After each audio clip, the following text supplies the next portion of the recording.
What does it take for a woman to control the most powerful men in America? To make bankers tremble, cities beg, and titans of industry bow? In the autumn of 1907, as Wall Street collapsed into chaos and panic swept through the marble halls of finance, one woman walked calmly through the carnage. She wore black widow's weeds, carried a worn leather satchel, and possessed something no one else had in that moment of national crisis: cold, hard cash.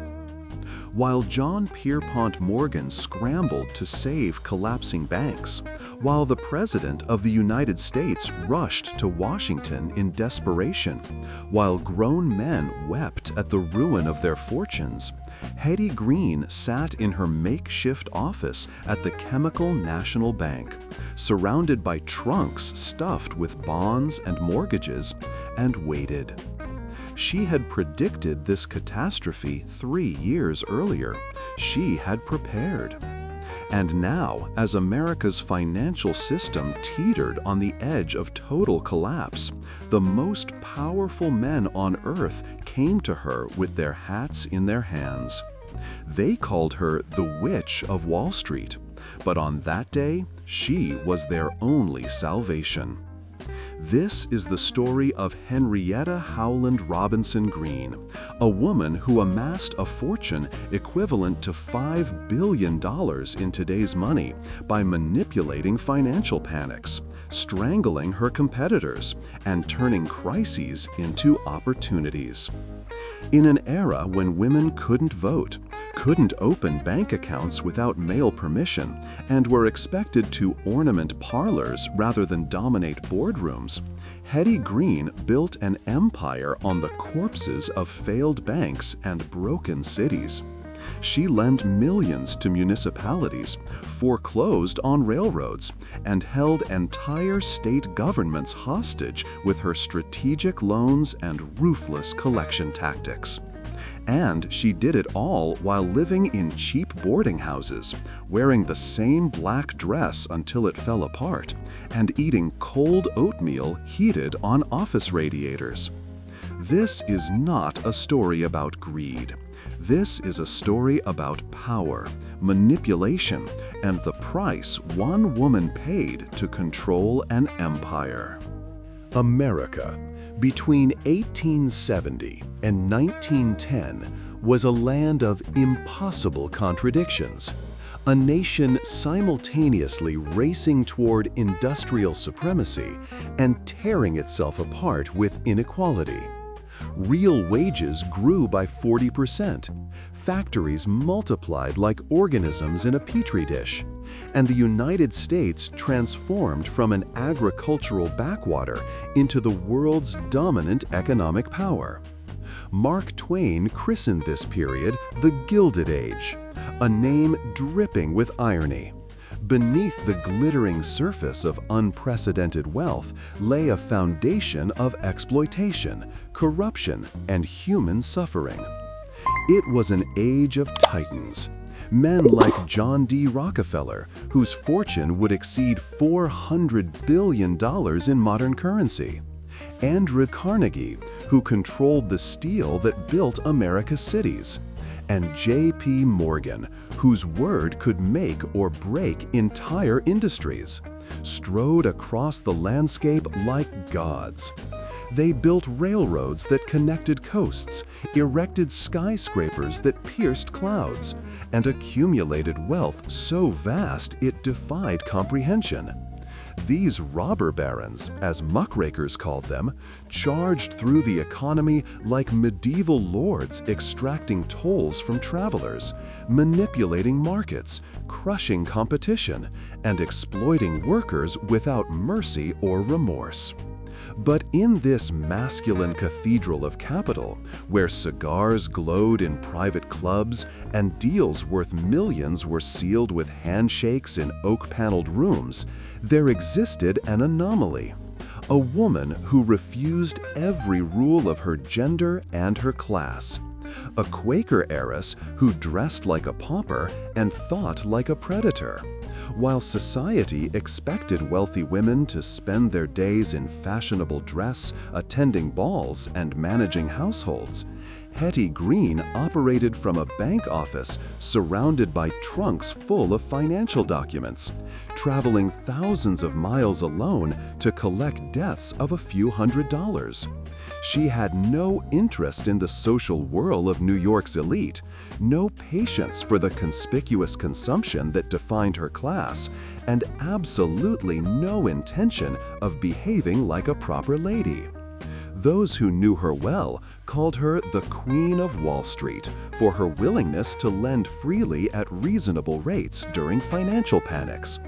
But the newspapers, unable to reconcile a wealthy woman who refused to play by society's rules, gave her a different title, the Witch of Wall Street, a name inspired by the heavy black mourning veil she wore after her husband's death, which she never removed for the rest of her life. The story of how Hetty Green manipulated her way to unimaginable power begins not on Wall Street, but in the blood-soaked waters of the Atlantic Ocean, where massive whales were slaughtered to light America's lamps. It begins with a family that understood the brutal mathematics of capitalism long before she was born, and with a little girl who learned to read financial reports before she could read fairy tales. It begins with an education in money that most men never received, and with an inheritance that she would multiply into one of the greatest fortunes in American history. But most of all, it begins with a choice: to live by the rules of men or to rewrite them entirely. Before we continue into the depths of this extraordinary story, I want to hear from you. Where in the world are you watching this from? Are you in New York, walking the same streets Hetty once dominated? In London, where she spent years making her first fortune? Or perhaps in some corner of the globe that Hetty Green's financial tentacles never quite reached? Drop a comment below and let me know what city you're calling home today. I read every single one, and I'm genuinely curious to know where this story is reaching. On November 21, 1834, in the prosperous whaling port of New Bedford, Massachusetts, Abby Slocum Howland gave birth to a daughter she named Henrietta, crushing her husband Edward Mott Robinson's dreams of a male heir to his growing fortune. Edward had married Abby specifically to merge two whaling dynasties.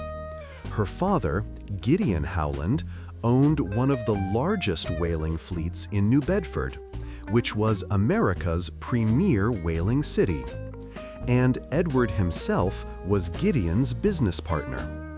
By this time, New Bedford's deeper harbor had helped it surpass Nantucket as the whaling capital of the world, and the Howland-Robinson enterprise sat at the apex of that bloody, profitable industry. When Abby soon after bore a son who died within weeks, Edward's rage calcified into permanent disappointment. He threw himself entirely into his business pursuits, while Abby, terrified of her husband and devastated by the loss, withdrew into her bedroom and rarely emerged. The little girl named Hetty was thus orphaned by living parents, raised primarily by her grandfather Gideon Howland in a house that smelled of whale oil and money.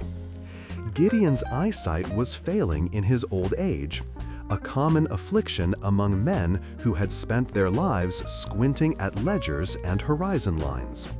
And so, from the age of 6, young Hetty would sit beside her grandfather and read aloud from the financial newspapers, hearing his running commentary on market conditions, interest rates, and the fortunes being made and lost across America. While other girls her age learned embroidery and piano, Hetty absorbed the fundamental principles of capital, credit, and compound interest. By age 8, she had opened her own bank account with nickels saved from allowances and rewards for good behavior.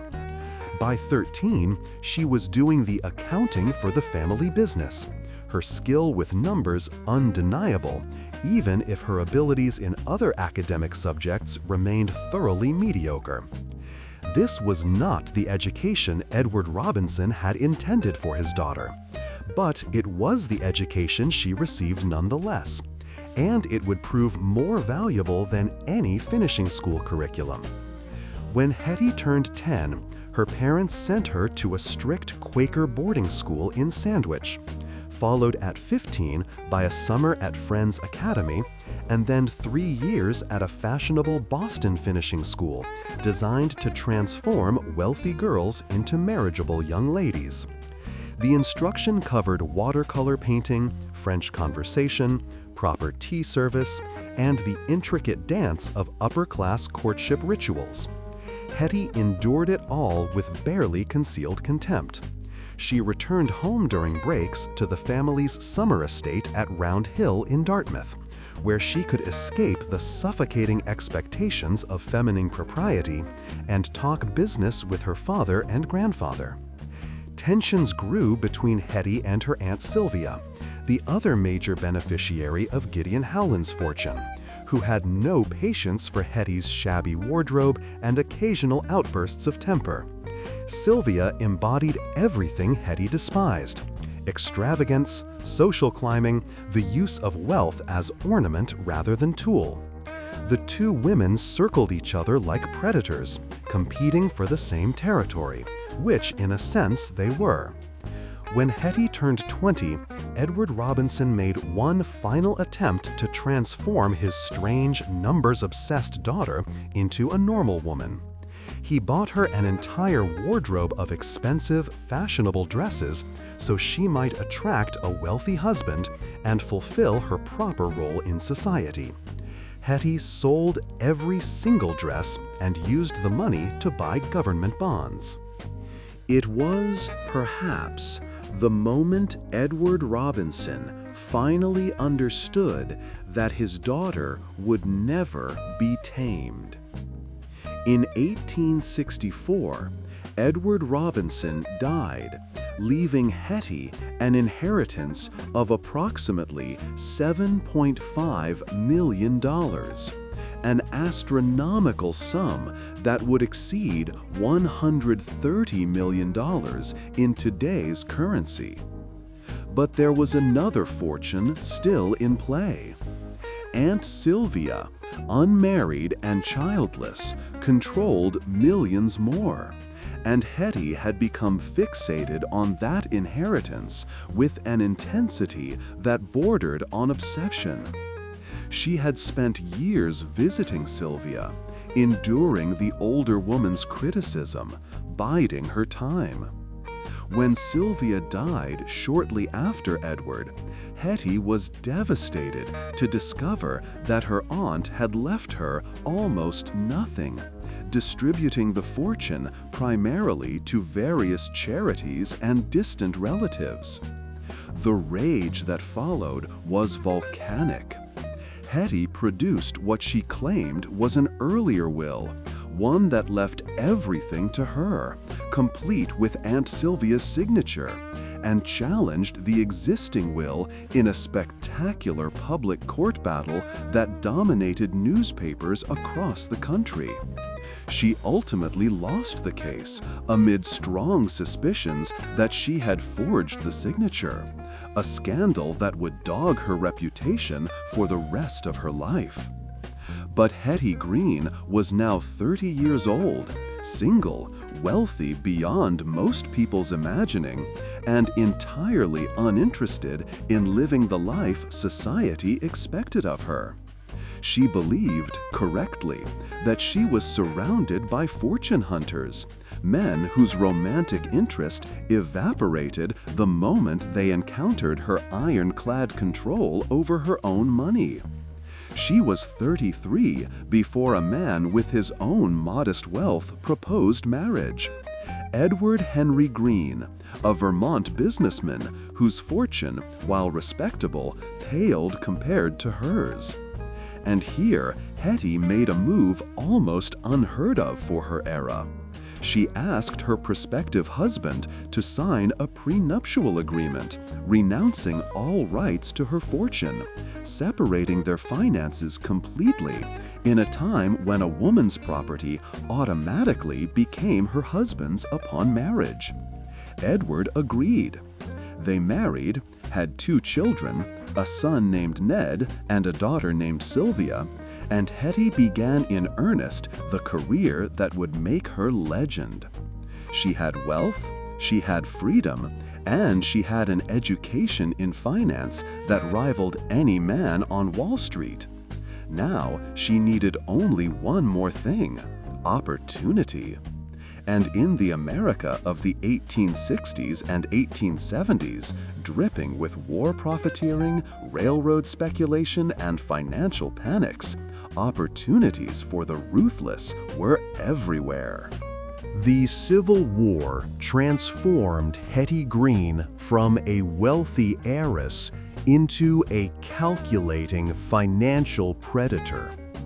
While the nation tore itself apart over slavery and union, while young men died by the hundreds of thousands in muddy fields, Hetty saw something most others missed.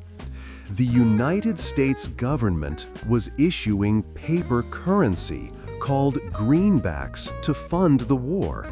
And these notes were selling at deep discounts because people doubted the government's ability to redeem them.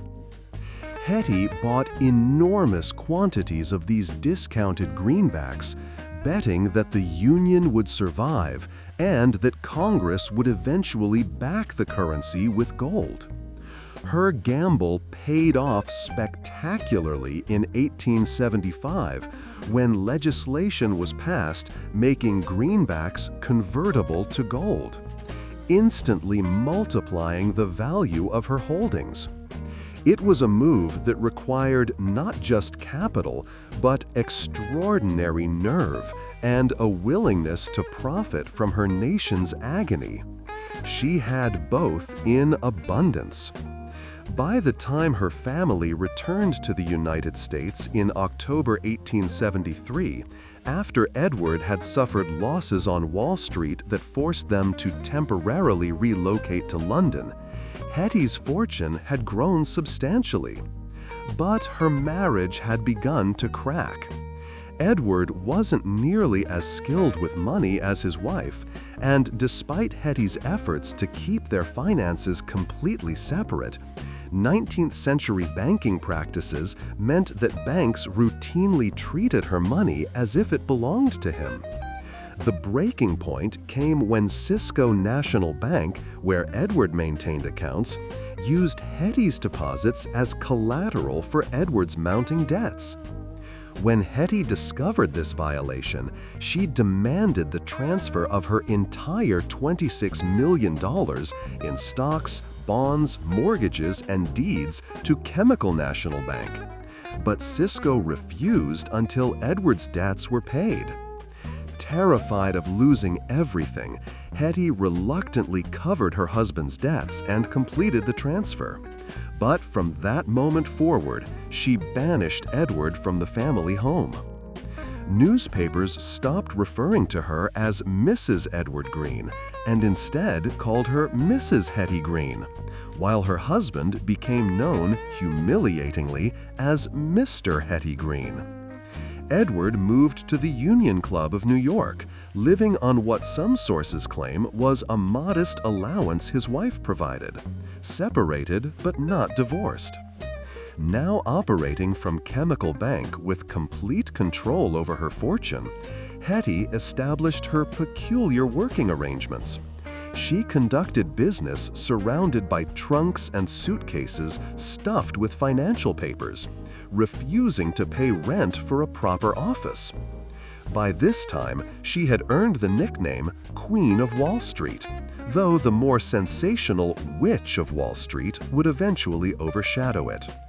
Her investment philosophy was crystallizing into a coherent strategy that predated modern value investing by decades. "I believe in getting in at the bottom and out on top," she explained to reporters who found her fascinating precisely because she violated every norm of Victorian womanhood. "When I see a good thing going cheap because nobody wants it, I buy a lot of it and tuck it away." Her discipline was absolute. In business, generally, don't close a bargain until you have reflected on it overnight, she advised. A rule she never violated, even when opportunities seemed urgent. Her annual profits during her first year operating independently in London had amounted to $1.25 million, and the most she ever earned in a single day reached $200,000. But these weren't the profits of speculation or market manipulation. Hetty dealt primarily in real estate, acquired numerous mortgages, invested heavily in railroads and mines, and, above all, she lent money. She was particularly adept at prospering during the downfall of others, buying falling stocks, foreclosing on properties, and holding entire banks and cities at her mercy through enormous loans. Collis P. Huntington, the railroad magnate who built the Central Pacific and became her personal enemy, called her nothing more than a glorified pawnbroker, a description that captured the brutality of her business model while entirely missing its sophistication. But Hetty's reputation for ruthlessness was built as much on her personal eccentricities as her business practices. She lived in cheap boarding houses and unheated apartments, moving frequently between Brooklyn and Hoboken, wearing old black dresses until they literally fell apart.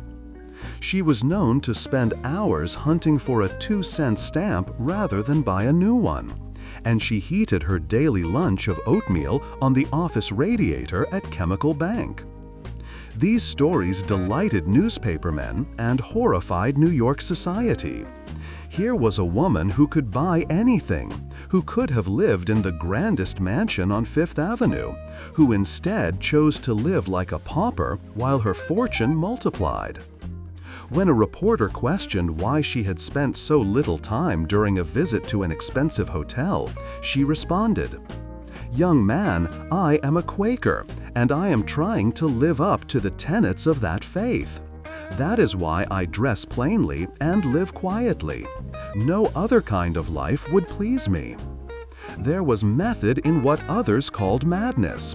Her frugality was essential to her investment strategy because it enabled her to buy assets confidently amid financial panics, knowing she could live on minimal expenses while waiting for markets to recover. Every dollar saved was a dollar that could be deployed when others were selling in desperation. Every luxury rejected was capital preserved for the next opportunity.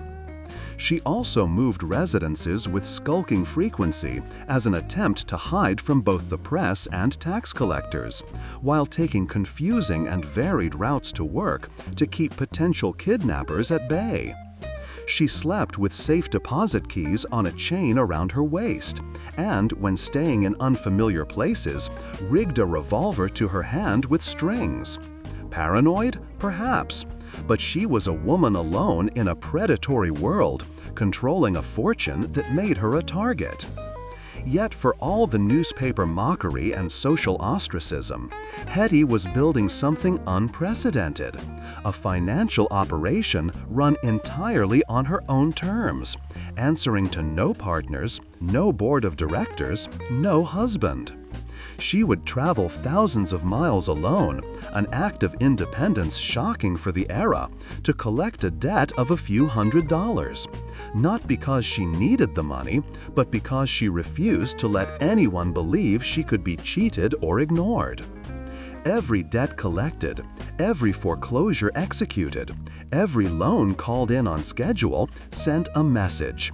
Hetty Green's word was iron, her contracts were sacred, and her patience for those who failed to pay was non-existent. By the 1880s, her name had become synonymous with financial discipline, and when the country began sliding toward another panic, that discipline would transform into devastating power. Municipal governments discovered that Hetty Green was willing to lend when traditional banks refused, and soon cities across America found themselves knocking on her door during financial emergencies. But Hetty's municipal lending came with strings attached, strings that sometimes felt more like chains. She didn't simply lend money to struggling cities. She positioned herself as their only option, their lender of last resort, and then she dictated terms. The city of New York came to her for loans on multiple occasions to keep the municipal government afloat. Most dramatically during the Panic of 1907, when she wrote a check for $1.1 million in exchange for short-term revenue bonds. But this was far from charity. Hetty understood something that most financiers missed. Municipalities couldn't declare bankruptcy the way individuals or corporations could. Eventually, through taxation or bond sales, cities would pay their debts. If you could afford to wait, lending to cities was one of the safest investments imaginable. The case of Cisco, Texas, illustrates her approach with crystalline clarity. The small Texas city needed capital for infrastructure development and approached Hetty for a loan. She agreed, but at interest rates that made the city fathers wince and with collateral requirements that gave her effective control over city assets if they defaulted.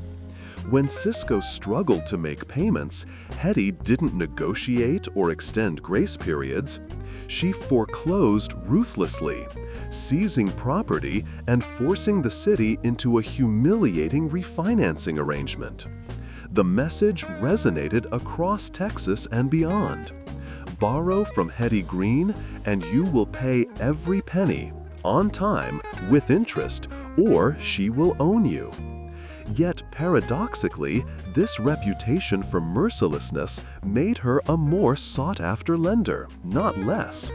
Cities and businesses knew that Hetty always had liquidity, that she could write massive checks when others couldn't, and that her word was as solid as gold. The price of that certainty was steep, but for desperate borrowers, it was a price worth paying. Her railroad investments followed similar patterns.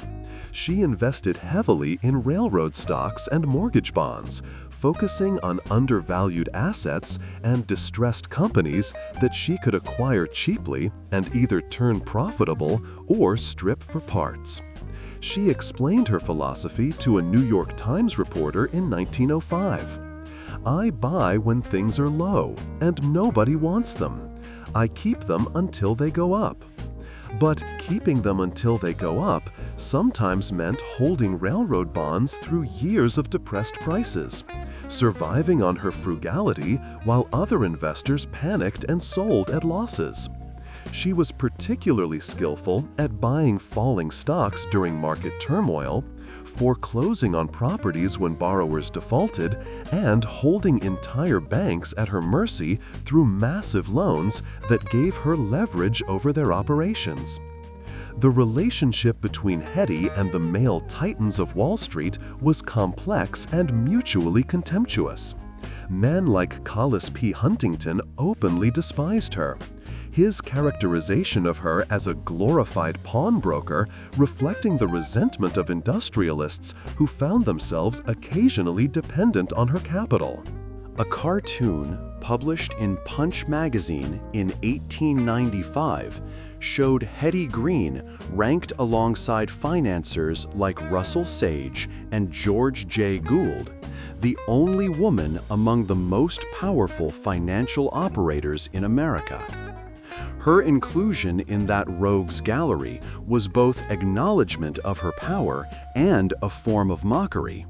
How could this strange woman in shabby black dresses possibly belong in the same category as Morgan and Rockefeller? But belong she did, and in some ways her position was stronger than theirs. Unlike the men who were known as robber barons, men such as Jay Gould, Daniel Drew, and Collis Huntington, who routinely engaged in market manipulation, insider trading, political bribery, and countless schemes to siphon funds from the companies they managed. Hetty Green's methods were comparatively straightforward. She made most of her money providing much-needed capital at reasonable interest rates to individual investors, corporations, and governments. And during many panics, she offered capital at rates far below what the market could bear. This wasn't altruism, it was strategic positioning. By lending at sustainable rates rather than usurious ones, she ensured her borrowers could actually repay, which meant steady income and preserved capital. And by being the lender who would work with distressed borrowers rather than simply crushing them, she cultivated a network of relationships that would prove invaluable when crisis struck. Keenly detail-oriented, she maintained absolute control over her empire, never delegating major decisions and personally reviewing every significant investment. This hands-on approach meant slower growth than the leveraged speculation practiced by men like Morgan or Gould, but it also meant Hetty rarely faced the spectacular collapses that periodically destroyed other fortunes.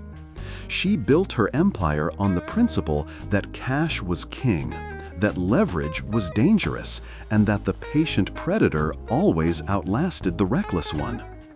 Before deciding on an investment, I seek out every kind of information about it, she told reporters, a philosophy that required endless reading of financial statements, property records, and market reports.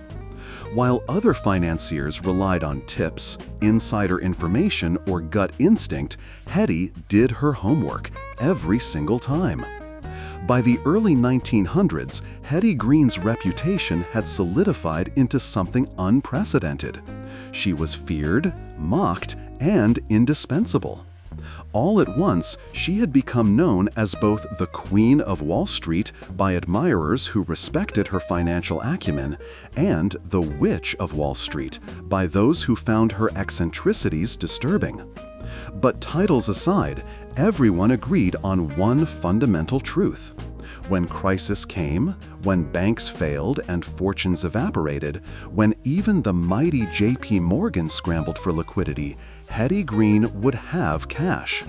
And in a financial system built on credit and leverage, cash was the ultimate weapon.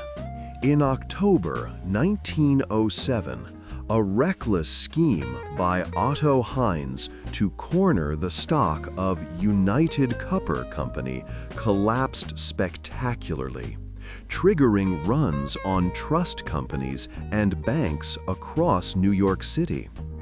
F. Augustus Heinz, a copper magnate from Butte, Montana, had moved to New York and formed a close relationship with notorious banker Charles W. Morse. Together, they gained control of numerous banks and served on the boards of at least 6 national banks, 10 state banks, 5 trust companies, and 4 insurance firms. When Otto's attempt to corner United Copper failed, it bankrupted several brokerages, which in turn triggered devastating runs on trust companies and banks throughout the city.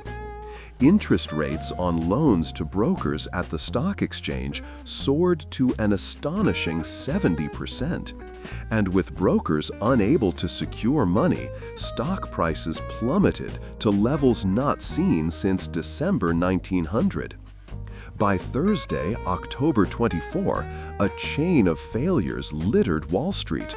12 Ward Bank, Empire City Savings Bank, Hamilton Bank of New York, First National Bank of Brooklyn, and numerous trust companies collapsed like dominoes. But Hetty Green had seen this coming. "I saw this situation developing 3 years ago, and I am on record as predicting it," she told reporters after the crisis. "I said then that the rich were approaching the brink, and that a panic was inevitable. There were signs which I could not ignore. Some of the solidest men of the street came to me and wanted to unload all sorts of things, from palatial residences to automobiles. The New York Central quietly negotiated with me for a big loan, and that made me sit up and do some thinking. She had begun quietly calling in her money, making few new transactions, and getting into her hands every available dollar of her fortune against the day she knew was coming. When the crash came, I had money, and I was one of the very few who really had it. The others had their securities and their values. I had the cash, and they had to come to me. When the crisis began, J.P. Morgan was attending a church convention in Richmond, Virginia. But he rushed back to New York on the night of Saturday, October 19, as news of the catastrophe spread. The following morning, his Madison Avenue brownstone library became a revolving door of bank and trust company presidents arriving to seek help surviving the impending disaster. Morgan and his associates examined the books of the Knickerbocker Trust Company and decided it was insolvent. So they declined to intervene. But its failure triggered runs on even healthy trusts, forcing Morgan to take charge of a rescue operation. And remarkably, Hetty Green was the only woman invited to attend the critical meetings with Morgan and the leading banking executives during the height of the crisis. Picture that scene. The mahogany-paneled library of the most powerful banker in America, filled with gray-haired men in expensive suits, cigars burning in crystal ashtrays, and in the corner, an elderly woman in black widow's weeds, her veil heavy across her face, her leather satchel full of bonds resting at her feet. When Morgan and the others presented their plan to pool resources and stabilize the markets, Hetty listened quietly, evaluated the proposal with the cold calculus that defined her career, and then agreed to participate. She lent New York City $1.1 million at the peak of the panic, taking short-term revenue bonds as collateral. But this wasn't her first intervention. Months before the panic arrived, she had already provided the city with a $4.5 million loan, worth nearly $150 million in today's dollars. Her son Ned later revealed that Hetty had also lent $6 million to individuals and businesses throughout Texas to carry them through the crisis.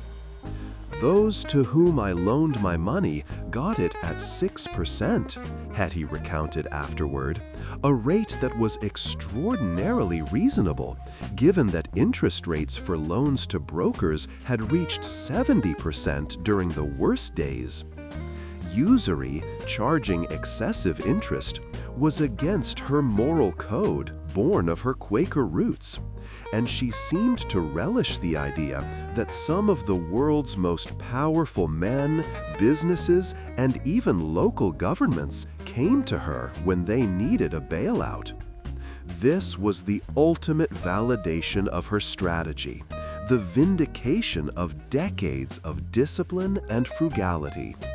While Morgan used his network and reputation to organize collective action, while the U.S. Treasury Secretary George Cortelleo rushed back to Washington to coordinate federal intervention, Hetty Green simply wrote checks from her personal reserves and collected interest. On one terrifying Thursday, Morgan assembled bank presidents at 2 p.m. and informed them that as many as 50 stock exchange houses would fail unless $25 million could be raised in 10 minutes. By 2:16 p.m., 14 bank presidents had pledged $23.6 million. And by 2:30 p.m., the money reached the market floor, just in time to finish the day's trading. Hetty was part of that emergency funding, her cash helping to prevent total collapse. The irony was exquisite. The woman whom polite society had mocked as a miser, whom newspapers had derided as the witch of Wall Street, had become one of the saviors of American capitalism. Hetty Green's contributions during the Panic of 1907 are barely acknowledged by historians, overshadowed by the more dramatic role played by J.P. Morgan. But those who understood finance recognized what she had achieved. She had predicted the panic years in advance, positioned herself perfectly to profit from it, and then used her capital not to extract maximum gain, but to stabilize a collapsing system at rates that allowed borrowers to survive. When asked about her involvement afterward, Hetty was characteristically blunt. "When others wanted to sell, I held on. When they wanted to buy, I had held on so long I did not care to sell." She explained that she had no use for the great sums piling up in her accounts. After you have $50,000 or $100,000, what is the use of more? It can bring no more happiness, and one has just that much more to worry about. Yet she continued to accumulate, not for consumption, but for the power that capital represented, for the satisfaction of knowing that when crisis came, she would be the one others needed. The Panic of 1907 fundamentally altered the American financial system. The crisis exposed the instability of a banking system without a central bank, where liquidity crises could spiral into national catastrophes, and where private financiers like Morgan and Green had to serve as ad hoc lenders of last resort. The panic directly led to the creation of the Federal Reserve System in 1913, establishing the institutional framework that would prevent future crises from depending on the whims of individual capitalists.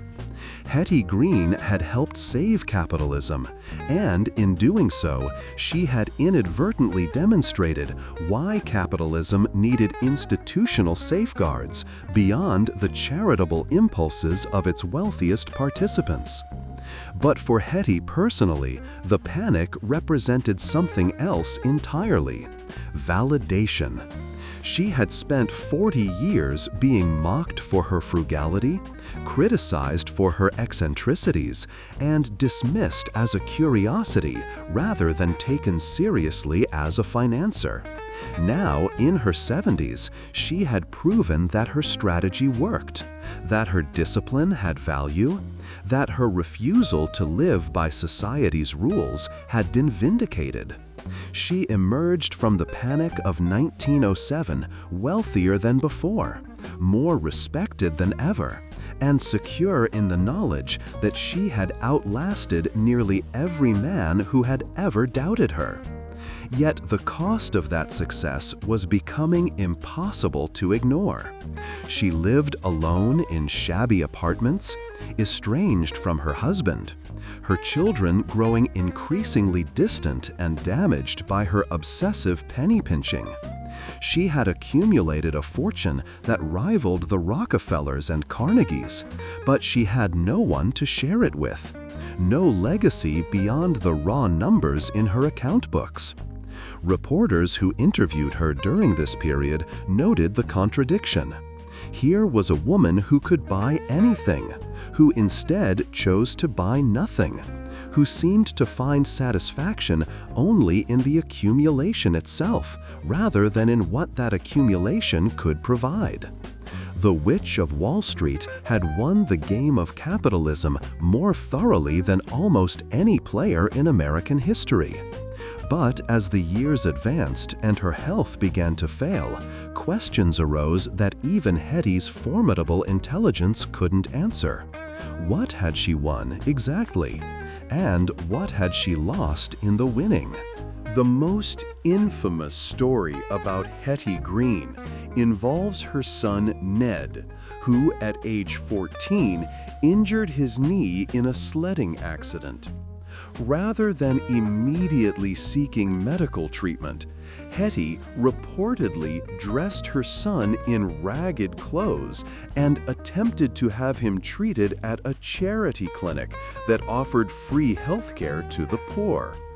When the clinic staff recognized the boy as the son of one of America's wealthiest women, they refused to treat him without payment. Hetty, enraged at being charged, treated the injury herself with home remedies and folk medicine. The leg became infected, the infection worsened, and eventually young Ned's leg had to be amputated, forcing him to wear a prosthetic cork leg for the rest of his life.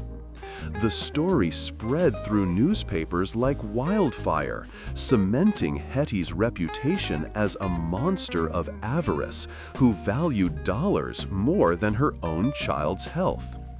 Years later, Ned himself disputed the most dramatic elements of this story, claiming that he had actually received proper medical treatment, but that the injury was simply too severe to save the leg. However, his own account confirmed that Hetty had indeed tried to use free clinics initially, and that her extreme frugality had at minimum delayed the professional treatment that might have saved his limb. Whether the story was entirely accurate or partially embellished by hostile newspapers, the underlying truth remained undeniable. Hetty's pathological inability to spend money had inflicted permanent damage on her own son. Ned seemed to bear his mother no ill will, perhaps because he understood that her behavior wasn't personal cruelty, but rather a form of mental illness, an obsession with money that overrode every other consideration, including maternal love. Her daughter Sylvia, named after the aunt whose inheritance Hetty had fought so bitterly to claim, endured a different kind of damage. Hetty refused to spend money on fashionable clothes for Sylvia, dressing the girl in outdated, shabby garments that made her an object of ridicule among her social peers. While other wealthy young women attended balls, traveled to Europe, and received marriage proposals from suitable gentlemen, Sylvia Green spent her youth in boarding houses and cheap apartments, watching her mother count money and review financial statements. She didn't marry until she was 38 years old, remarkably late for that era. And her marriage to Matthew Astor Wilkes seemed motivated as much by escape as by love. Wilkes was himself the great-grandson of fur merchant John Jacob Astor and hardly needed Sylvia's eventual inheritance. But their union represented Sylvia's liberation from her mother's suffocating control. Hetty's relationship with her estranged husband Edward deteriorated completely in his final years. After their separation following the Cisco Bank debacle, Edward lived at the Union Club in New York, supported by what contemporaries described as a modest allowance from his wife, though some accounts suggest he maintained his own income from earlier investments. When Edward suffered a stroke and lay dying in 1902, Hetty came to his bedside, but their reunion was brief and devoid of sentiment. He died shortly after, and Hetty returned immediately to her work, showing little outward emotion. If she grieved alone, in the shabby apartments where she lived, surrounded by trunks of financial documents, wearing the same black mourning dress she had worn since Aunt Sylvia's death decades earlier. The psychological dynamics underlying Hetty's behavior have been endlessly debated. Some historians suggest she suffered from anxiety disorders that manifested as hoarding and paranoia. Her constant fear of being robbed or cheated, reflecting genuine mental illness rather than mere eccentricity. Her habit of moving residences frequently, sleeping with safe deposit keys chained to her waist, and rigging revolvers to her hand with string all suggest someone living in genuine terror, despite possessing the wealth to afford extensive security. Others argue that her Quaker upbringing, with its emphasis on simplicity and rejection of worldly display, had calcified into something more pathological, a religious commitment to plainness that had become indistinguishable from mental compulsion. But there was also a strategic element to Hetty's eccentricity that shouldn't be overlooked. By living below her means, far, far below her means, she ensured that she always had liquidity, always had cash available for the next investment opportunity. Every dollar not spent on clothing, housing, or entertainment was a dollar that could be deployed when markets crashed and assets sold at fire sale prices. Her lifestyle wasn't just a symptom of mental illness. It was also a deliberate choice to maximize her financial flexibility. As she explained to reporters, her frugality enabled her to buy confidently during panics because she knew she could survive years without income while waiting for her investments to appreciate. The woman who heated oatmeal on office radiators and wore dresses until they fell apart was also the woman who could write million-dollar checks without hesitation during financial crises. Yet the personal cost of this strategy was devastating. Hetty Green had no friends, only business associates. She had no social life beyond her daily appearances at Chemical Bank, where she worked surrounded by her trunks in spaces the bank grudgingly allowed her to occupy. She was estranged from her husband, had crippled her son through neglect, and had driven her daughter into a late marriage that seemed designed primarily to escape maternal control. The newspapers that had once called her the Queen of Wall Street now almost exclusively used Witch of Wall Street, and the name fit her increasingly isolated, paranoid existence. She was one of the richest people in America, and she was utterly alone. Reporters who managed to interview Hetty during this period noted the contradictions that defined her.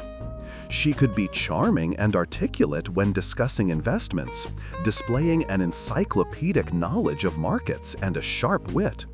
But she could also fly into rages over minor perceived slights, berating bank employees who she believed were trying to cheat her and threatening lawsuits over trivial amounts.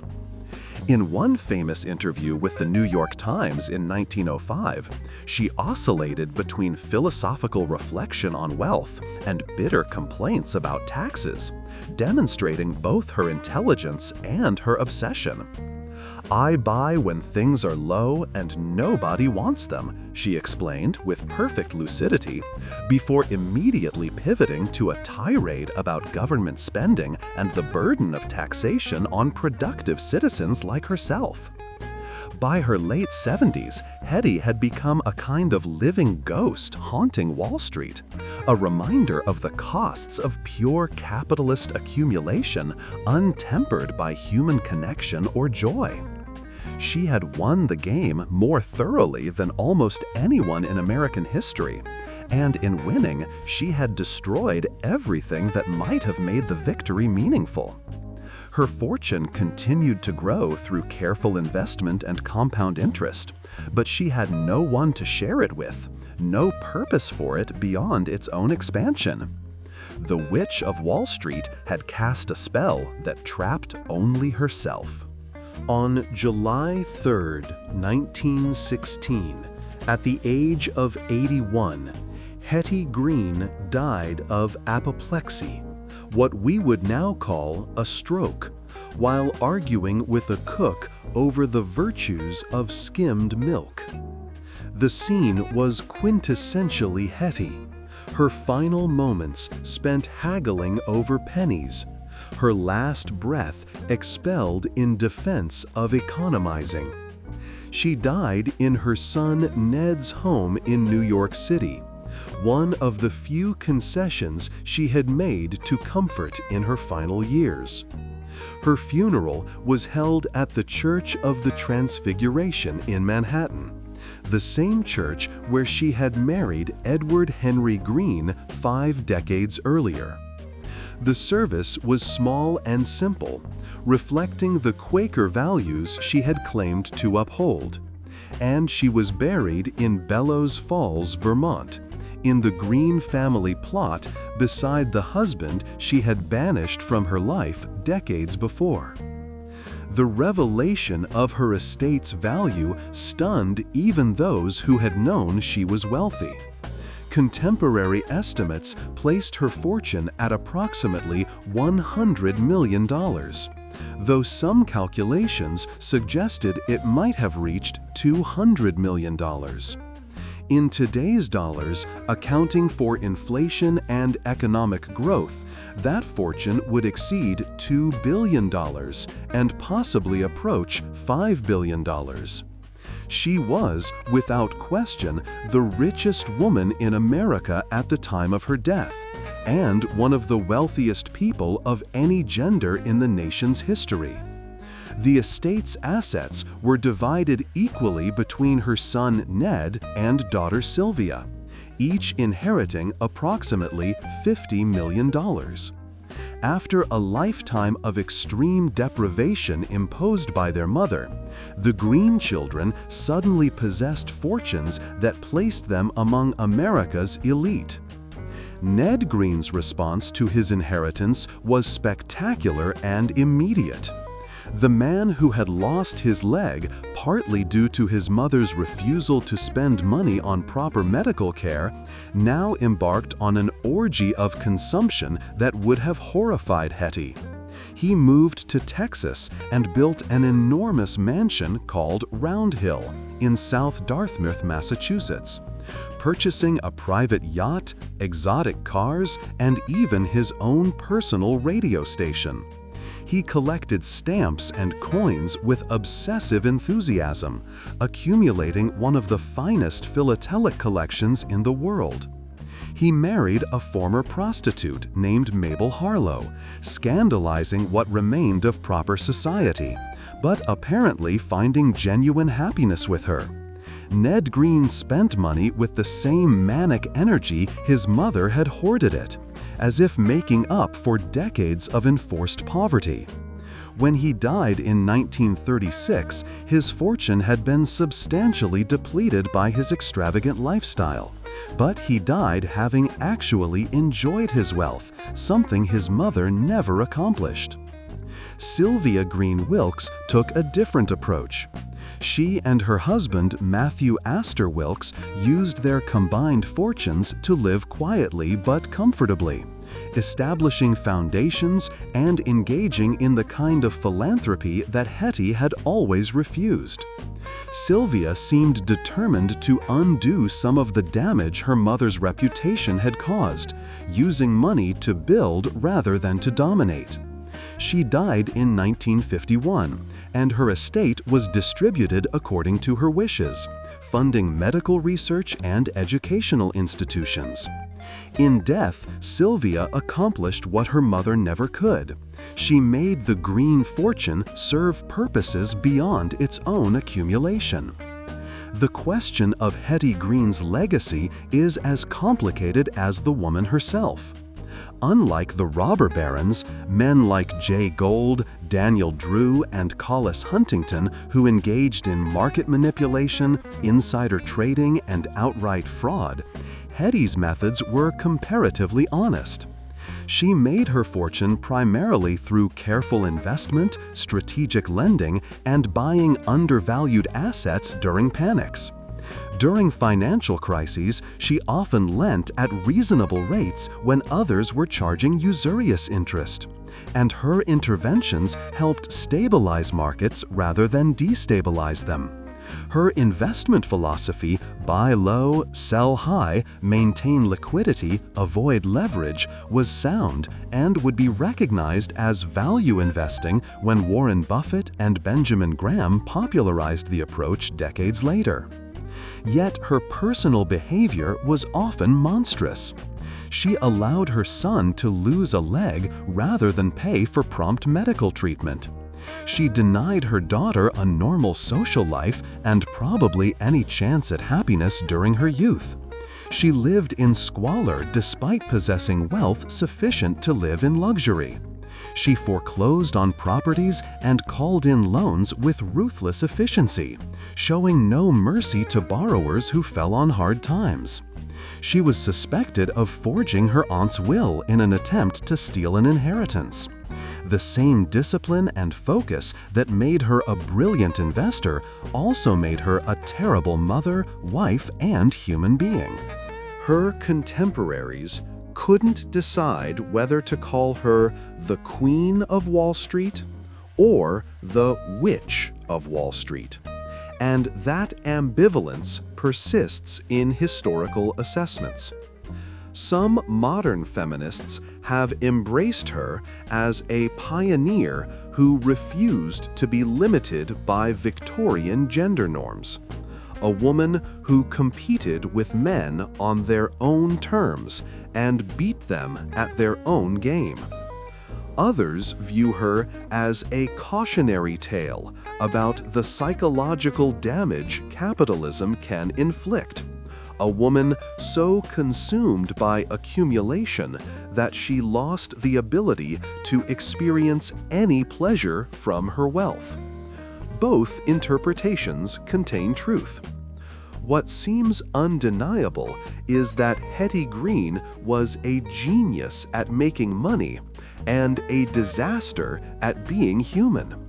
She understood financial markets with an intuition that bordered on supernatural, predicting panics years in advance and positioning herself perfectly to profit from them. She maintained discipline when others panicked, bought when others sold, and held when others wanted to buy. Her famous quote, "I buy when things are low and nobody wants them. I keep them until they go up," sounds almost ridiculously simple. But executing that strategy requires psychological fortitude that few investors possess. Hetty had that fortitude in abundance, perhaps because she had trained herself to feel nothing, to want nothing, to exist only as a calculating machine designed to maximize returns. The banks where she conducted business mourned her passing, not out of personal affection, but because they lost a reliable source of liquidity and a stabilizing force during crises. Wall Street recognized that an era had ended, that the age of individual financiers serving as lenders of last resort was giving way to institutional solutions, like the Federal Reserve. The Panic of 1907, where Hetty had played such a crucial role, had convinced policymakers that the financial system couldn't depend on the charitable impulses of wealthy individuals. Hetty Green helped save American capitalism in 1907, and in doing so, she demonstrated exactly why capitalism needed saving from people like herself. Her grave in Bellows Falls, Vermont, is unmarked by any grand monument. She lies beside Edward Henry Green, the husband she banished, in a plot that reflects the Quaker simplicity she always claimed to value.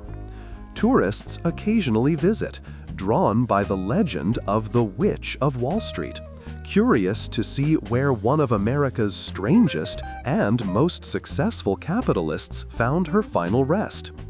The town itself has largely forgotten her, focused on its own contemporary struggles, rather than the woman who once held financial power over cities and banks across the nation. Perhaps that anonymity would have pleased Hetty. She never wanted monuments or public recognition. She only wanted money, and in that singular pursuit, she succeeded beyond almost anyone in American history. The question that haunts Hetty Green's story is the one she herself asked in 1907. After you have $50,000 or $100,000, what is the use of more? It can bring no more happiness, and one has just that much more to worry about. She asked that question while possessing millions, while continuing to accumulate, while living in poverty amid riches. She knew the answer intellectually, but couldn't internalize it emotionally. The money didn't bring happiness, but she couldn't stop pursuing it, couldn't break the pattern that had defined her entire adult life. In the end, Hetty Green was capitalism's perfect avatar and its most tragic victim. A woman who won everything and lost everything, who conquered Wall Street and imprisoned herself, who became the richest woman in America and died arguing over the cost of skimmed milk.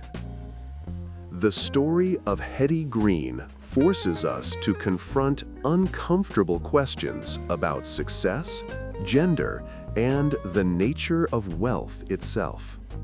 In an era when women were expected to be ornamental and submissive, she was aggressive and dominant. In a world of conspicuous consumption, she embraced radical frugality. In a financial system built on leverage and speculation, she maintained iron discipline and perfect liquidity. She broke every rule of Victorian womanhood and succeeded beyond the wildest dreams of the men who mocked her. Yet that success came at a cost that defies calculation. She crippled her son through neglect, emotionally damaged her daughter, died alone despite possessing wealth sufficient to buy anything. She proved that a woman could compete with the titans of Wall Street on their own terms, but she also demonstrated the psychological damage that pure capitalism inflicts when pursued without balance, connection, or joy. Hetty Green was a pioneer and a cautionary tale, a genius and a monster, a queen and a witch. So here's my question for you. Was Hetty Green a financial genius who should be celebrated as a pioneer for women in finance? Or was she a tragic figure whose obsession with accumulation destroyed everything that might have given her life meaning? Is it possible to admire her financial acumen while being horrified by her personal choices? Can we celebrate her success while recognizing the enormous cost of that success? Drop your thoughts in the comments below. I genuinely want to know what you think about this complex, contradictory woman who held Wall Street hostage. And if you found this story fascinating, do me a favor. Hit that subscribe button so you don't miss our next deep dive into history's most remarkable figures. Give this video a like if you think Hetty's story deserves to be better known. And share it with someone who loves stories about finance, power, and the price of success. Hetty Green died more than a century ago, but her story resonates because it asks questions we're still trying to answer. What's the point of wealth if it brings no joy? Can women succeed in male-dominated fields without sacrificing their humanity? And when does discipline become pathology? Strategy become obsession? Success become tragedy? The Witch of Wall Street left us with a fortune that was squandered within a generation, a reputation that remains controversial, and a story that refuses to be forgotten. Maybe that's the only legacy that really matters. Thanks for watching. I'll see you in the next one.